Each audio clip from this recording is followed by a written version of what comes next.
नमस्कार दोस्तों, मैं इस समय मुंबई के धारावी में हूँ और हमारे साथ हैं आपकी अपनी पार्टी पीपल्स के राष्ट्रीय महासचिव एवं प्रभारी महाराष्ट्र राज्य संतोष जियालाल यादव जी। संतोष जी से मैं चाहूँगा कि वो खुद अपना परिचय दें और बताएं और उसके बाद अपनी पार्टी के बारे में बताएं। धन्यवाद। मेरा नाम संतोष जियालाल यादव है। मैं आपकी अपनी पार्टी पीपल्स का राष्ट्रीय महासचिव व प्रभारी महाराष्ट्र राज्य। हमारी पार्टी पिछले 7 वर्षों से महाराष्ट्र राज्य में काम कर रही है और 2019 के लोकसभा चुनाव और बीते विधानसभा जो चुनाव हुए हैं उसमें हम लड़ चुके हैं। फिर से हम लड़ने जा रहे हैं। जो आने वाला विधानसभा है इसमें हमने अपने 2 उम्मीदवार उतार भी दिए हैं। अपनी पार्टी के बारे में बताइए, पार्टी का परिचय दीजिए, उसके राष्ट्रीय अध्यक्ष कौन है?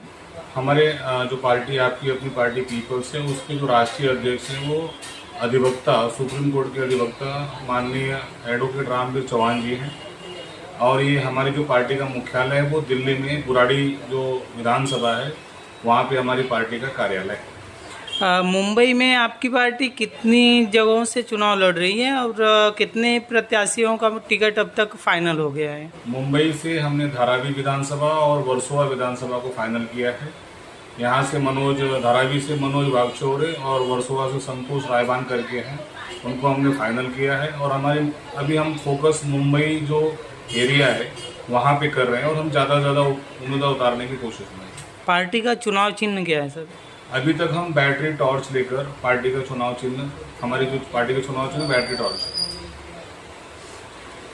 है। और पार्टी का मुख्य एजेंडा क्या है, किस आधार पे आप लड़ रहे हैं? जबकि समाज में कई पार्टियां यहाँ पे महाराष्ट्र में चुनाव लड़ रही हैं, तो आपकी पार्टी का एजेंडा क्या है, किस मुद्दे पर आप चुनाव लड़ रहे हैं? हमारी पार्टी का जो मुख्य एजेंडा है वो सबको अवसर, सबको भागीदारी राजनीति में देना। हमारा नारा भी है कि सबको अवसर, सबको भागीदारी। समाज का जो पीड़ित शोषित तबका है जिसे राजनीति के बारे में कुछ पता नहीं है और आज तक वो राजनीतिक शोषित होता आया है, पीड़ित होता आया है, ऐसे आम नागरिक को, आम देश के नागरिक को राजनीति में लाना, उनको चुनाव के बारे में जानकारी देना और उन्हें चुनाव में भेजना हमारी पार्टी का मुख्य उद्देश्य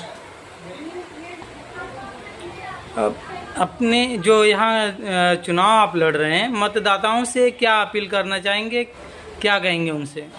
मेरा मतदाताओं से अपील है कि आपके बीच में हम एक साधारण व्यक्ति को, जो भारत का नागरिक है, जो एक मतदाता कार्ड रखता है, जिसकी बहुत बड़ी शक्ति है देश के सत्ता परिवर्तन में, ऐसे साधारण व्यक्ति को, जागरूक व्यक्ति को, मैं कहूँ कि बहुत ही अच्छा व्यक्ति है, समाज में घूमता फिरता है, समाज में काम करता है, लेकिन उससे मौका नहीं मिलता। ऐसे व्यक्तियों को हम चुनाव में भेज रहे हैं। आप पार्टी की जो विचारधारा हमारी है, जय भारत, जय संविधान, जय भारतवाद, सबको अवसर, सबको भागीदारी, हम भारत के लोग, हम भारतवादी हैं। इस विचारधारा का जो भारतवाद का झंडा लेकर अगर हमारा उम्मीदवार आपके दरवाजे जाता है या आप देखते हैं कि हाँ भारतवाद की विचारधारा वाला व्यक्ति आपके क्षेत्र में लड़ रहा है, तो आप जरूर उसे वोट दें और हमारी पार्टी को विजयी करें। आप समाज में एक सामाजिक कार्यकर्ता के तौर पे भी कार्य करते हैं जी। अब तक आपका समाज के लिए क्या योगदान रहा है और किन किन जो है सामाजिक कार्यों में आपने योगदान दिया है? देखिए, एक सामाजिक कार्यकर्ता के रूप में मैंने मानवाधिकार कार्यकर्ता के रूप में अपना जीवन 1999 से शुरू किया। मानवाधिकार एक्टिविटीज़ के रूप में मैंने कार्य किया। इसके बाद हमने जनतंत्र कामगार संगठन यूनियन मुंबई बनाकर मजदूर और कामगारों के लिए हम काम कर रहे हैं। जनतंत्र संस्था, इंस्टीट्यूट ऑफ डेमोक्रेसी के माध्यम से, ये मेरी वो संस्था है जो हम भारत सरकार को अपनी योजनाओं को और प्रपोजल भेजते हैं। आज आपने देखा होगा कि ग्राम जो आबादी की जगह है उसका जो सर्वे हो रहा है, जनतंत्र संस्था ने 2019 में पत्र लिखा भारत सरकार को कि जो आबादी की जगह है उस पर डिस्प्यूट ज़्यादा है, उसका आप नजराना लेकर उसको वैलिड कर दीजिए ताकि उनकी प्रॉपर्टी की वैल्यू बढ़े और वहाँ के झगड़े खत्म हो। आज वहाँ पे आपने देखा कि जो भारत सरकार की योजना गांव में चल रही है। तो दूसरी बात, जैसे आपने देखा होगा कि हमारी जो शिक्षा पद्धति है वो शिक्षा पद्धति लॉर्ड मैकाले के द्वारा बनाई गई थी। कानून पद्धति जो है लॉर्ड मैकाले के द्वारा, अंग्रेजों द्वारा बनाई गई थी।